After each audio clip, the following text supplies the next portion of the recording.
Excuse me, I'm Eric Lensher. Charles Xavier. Go fuck yourself.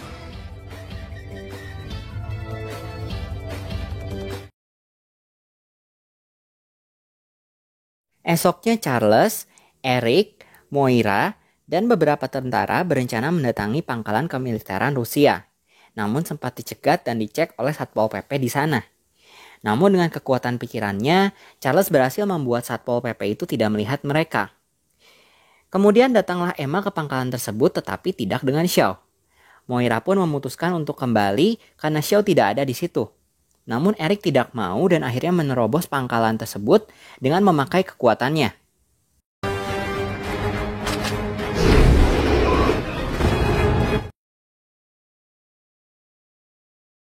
Ternyata tujuan Emma datang ke situ adalah untuk merayu kapten di pangkalan itu menggunakan kekuatannya, sehingga kapten itu seakan-akan sedang membelai tubuh Emma. Charles dan Eric yang sudah berhasil masuk pun menyadarkan si kapten itu. Lalu Emma mengubah dirinya menjadi kristal, sehingga Charles tidak bisa membaca pikirannya. Tetapi Eric mengikat Emma dengan besi dari ranjang di sana dan mengancam Emma agar memberitahu keberadaan Xiao.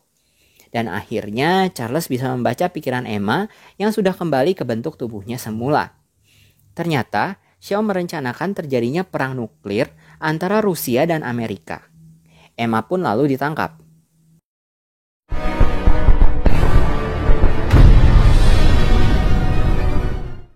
Di tempat berkumpulnya para mutan, ternyata Xiao, Riptide, dan Azazel datang ke situ dan mulai membunuh para agen CIA di sana.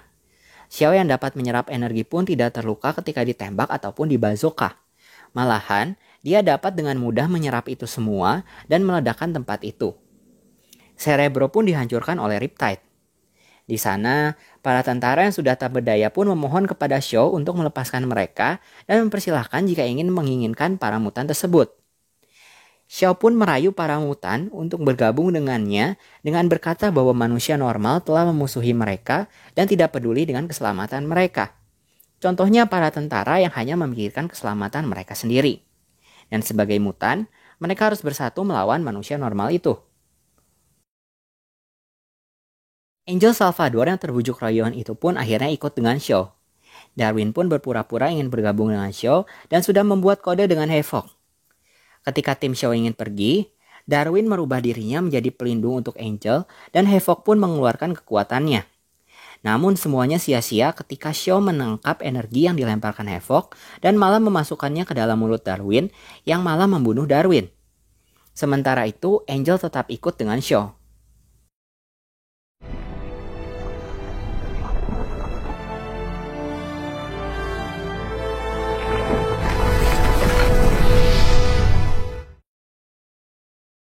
Di Rusia, Xiao memujuk Kapten Rusia untuk menyiapkan misil karena Xiao berkata bahwa Amerika akan meluncurkan misilnya ke arah Rusia.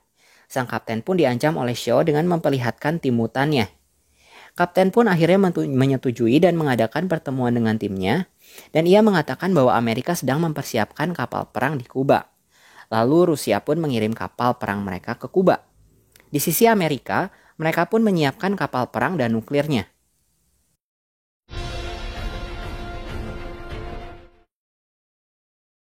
Di sisi lain, Charles, Eric, dan Moira kembali ke markas CIA yang sudah porak-poranda dan berencana melatih para mutan untuk mengalahkan tim Xiao.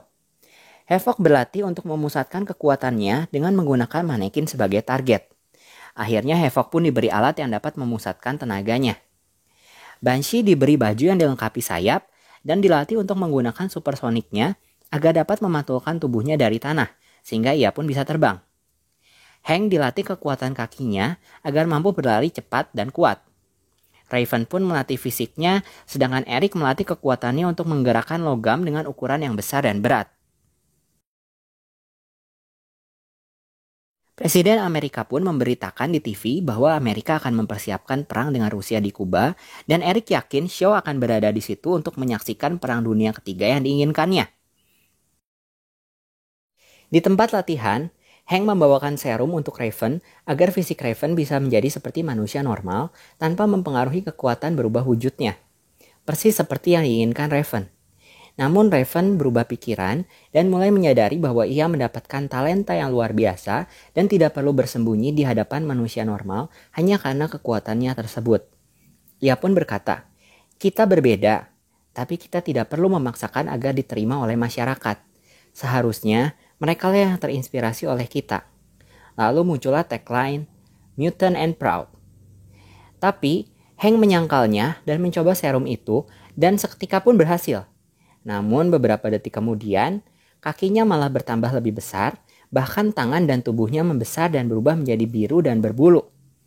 Mungkin itu akibatnya jika kita tidak mensyukuri apa yang diberikan Tuhan kepada kita ya.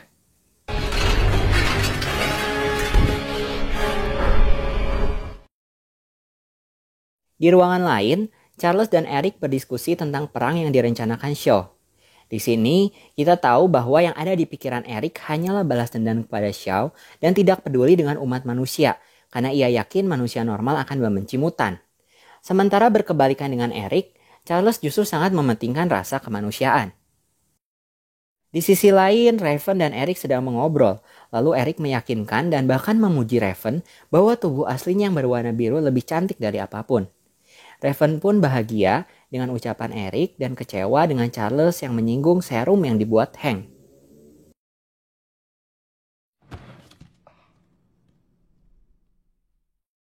Esok paginya mereka pun bersiap dan memakai baju tim yang dibuat Hank, dan Hank yang sudah menjadi pria berbulu dan berkulit biru pun menampakkan dirinya.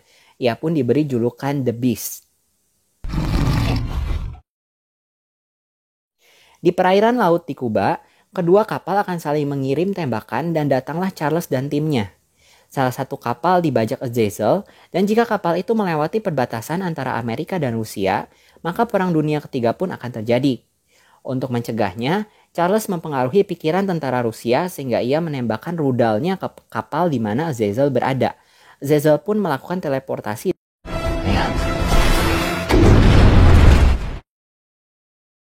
Untuk mengetahui lokasi Shaw di bawah laut, Charles dan timnya membutuhkan sonar, tetapi tidak ada di pesawatnya.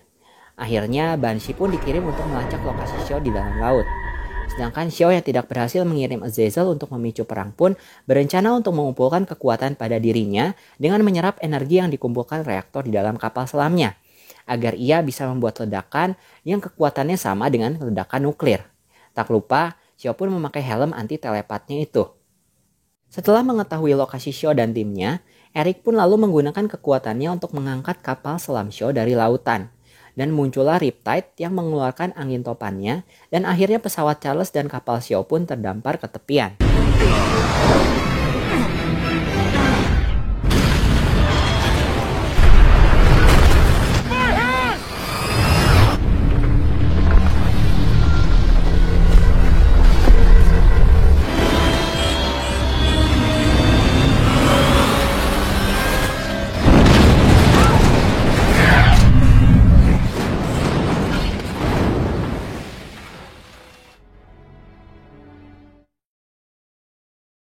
Charles dan timnya pun sesegera mungkin mencegah Shaw untuk membuat ledakan yang dahsyat tersebut dan sudah ditunggu Angel, Azazel, dan Riptide.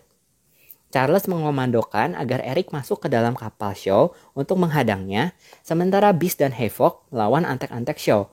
Dan Raven diberi tugas untuk menjaga jalan masuk ke kapal Shaw. Pertarungan sengit antar mutan yang ditunggu-tunggu pun terjadi.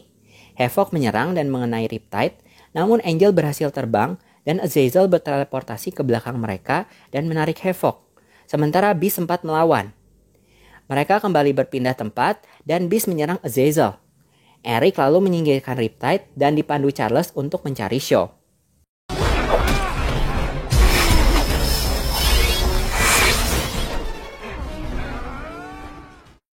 Havoc yang sudah dikepung tentara menyuruh para tentara menunduk karena akan diserang Angel. Air liur Angel pun mengenai alat di dada Havoc yang merupakan alat untuk memusatkan kekuatannya. Dari dalam laut, muncul Banshee yang menyerang Angel dengan supersoniknya. Havoc yang masih dikepung tentara pun dibantu Banshee dan bergelantungan di tangan Banshee. Namun sayap Banshee dirusak oleh air liur Angel, tapi untungnya mereka bisa mencapai daratan. Ketika Angel akan menyerang kembali, Havoc pun melancarkan serangan dan mengenai sayap Angel. Di sisi lain, Beast yang sedang berkelahi dengan Azazel pun tersudut, Dan untungnya ada Raven yang berubah menjadi Shaw dan mengalihkan perhatian Azazel sehingga Beast bisa mengalahkannya. Eric yang sudah ada di dalam pun akhirnya bertemu dengan Shaw dan masuk ke ruangan yang tak dapat dijangkau Charles. Shaw pun mencoba merayu Eric untuk bergabung ke timnya dan Eric pun berusaha melawan Shaw namun sia-sia. Dengan sentuhan jari, Shaw dapat melempar Eric dan menciptakan retakan di dinding ruangan sehingga Charles bisa melacaknya kembali. Eric pun semakin tersudut dan Shaw masih tetap merayu Eric untuk membantunya menghancurkan umat manusia. Ketika seakan-akan mengalah, Eric berhasil melepaskan helm Shaw dari kepalanya sehingga Charles bisa mempengaruhi pikiran Shaw dan Shaw pun tidak bergerak. Tetapi Eric mengkhianati Charles dan malah memakai helm anti telepat tersebut. Eric pun membunuh Shaw dengan cara yang sama ketika Shaw membunuh ibunya, yaitu dengan menghitung sampai 3 sampai koin yang ia kendalikan menembus kepala Shaw dari depan hingga belakang. Lalu Shaw pun meninggal. Di sisi lain, Rusia dan Amerika malah bekerja sama untuk membunuh semua mutan yang berada di situ dengan rudal. Eric yang sudah berhasil membalaskan dendamnya pun mengajak para mutan untuk membunuh para tentara yang ia yakini akan menembakkan rudal ke arah mereka. Hal tersebut diamini Charles yang sempat mengeceknya menggunakan telepatinya. Moira yang menerima sinyal dari Charles pun berencana untuk menghubungi pangkalan Amerika untuk menghentikan serangannya, namun semuanya terlambat. Seketika semua rudal mengarah kepada mereka, namun berhasil dikendalikan Eric dan Eric malah mengirim balik rudal itu ke arah para tentara Rusia dan Amerika. Charles yang berusaha menghentikan itu semua tidak berhasil dan Moira yang tidak punya pilihan pun menembaki Eric dan dihalau Eric yang malah pelurunya mengenai paha Charles. Di sini akhirnya Eric melepaskan kontrolnya terhadap rudal sehingga para tentara selamat dan ia menyalahkan Moira atas apa yang terjadi dengan Charles. Eric pun mencekik Moira menggunakan kalung di lehernya, namun Charles mencegahnya dan mengatakan bahwa itu semua salahnya Eric. Eric yang tetap merasa benar, meyakinkan Charles untuk bergabung dengannya dan mengatakan bahwa mereka memiliki misi yang sama tetapi Charles membantahnya. Eric pun merayu para mutan lain dan mengajak mereka untuk bergabung dengannya. Akhirnya, Raven yang sejak dulu menyembunyikan tubuh birunya dan tidak percaya dengan manusia pun bergabung dengan Eric beserta Angel, Riptide, dan Azazel. Mereka pun terbagi ke dalam 2 kubu, yang percaya dengan manusia dan yang tidak percaya. Di sisi lain, perang antara Amerika dan Rusia pun dapat dihindari, sedangkan Charles yang harus memakai kursi roda kembali ke rumah masa kecilnya untuk membangun sekolah bagi para mutan yang selanjutnya disebut X-Men. Charles pun menghapus ingatan Moira tentang para mutan karena takut keberadaan para mutan diketahui manusia yang akan memicu peperangan.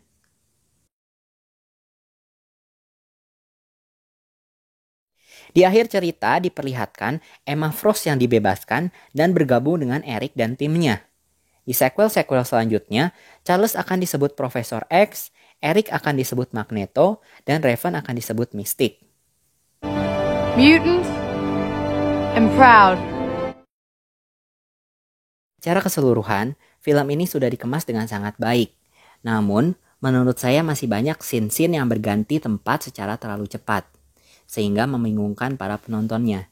Namun di video ini, saya sudah meminimalisir hal tersebut sehingga penonton tidak pusing. Efek visualnya pun cukup baik walaupun di beberapa scene terdapat hal yang kurang real ya, seperti saat kapal selam Shaw jatuh ke tepian. Tapi overall bagus sih dengan alur cerita yang tidak terduga juga. Seperti biasa banyak pesan yang tersirat dalam suatu film, termasuk film X-Men ini ya. Contohnya, menjadi beda ternyata tidak selalu buruk ya guys, tergantung seperti apa kita menyikapinya. Ingat, menjadi beda bukan suatu keanehan tapi merupakan suatu keunikan. Pesan lainnya adalah jangan menggunakan kekuatan untuk bertindak semena-mena karena semuanya pasti ada karmanya, seperti apa yang terjadi kepada Shaw. Oke deh, sekian alur cerita film kali ini dan mohon maaf jika ada kata-kata yang kurang berkenan atau ada kekurangan dalam video ini. Silakan like dan subscribe agar ceritain film bisa selalu menghibur teman-teman. Jangan lupa komen juga di bawah ya. See you di review sequel X-Men selanjutnya. Bye!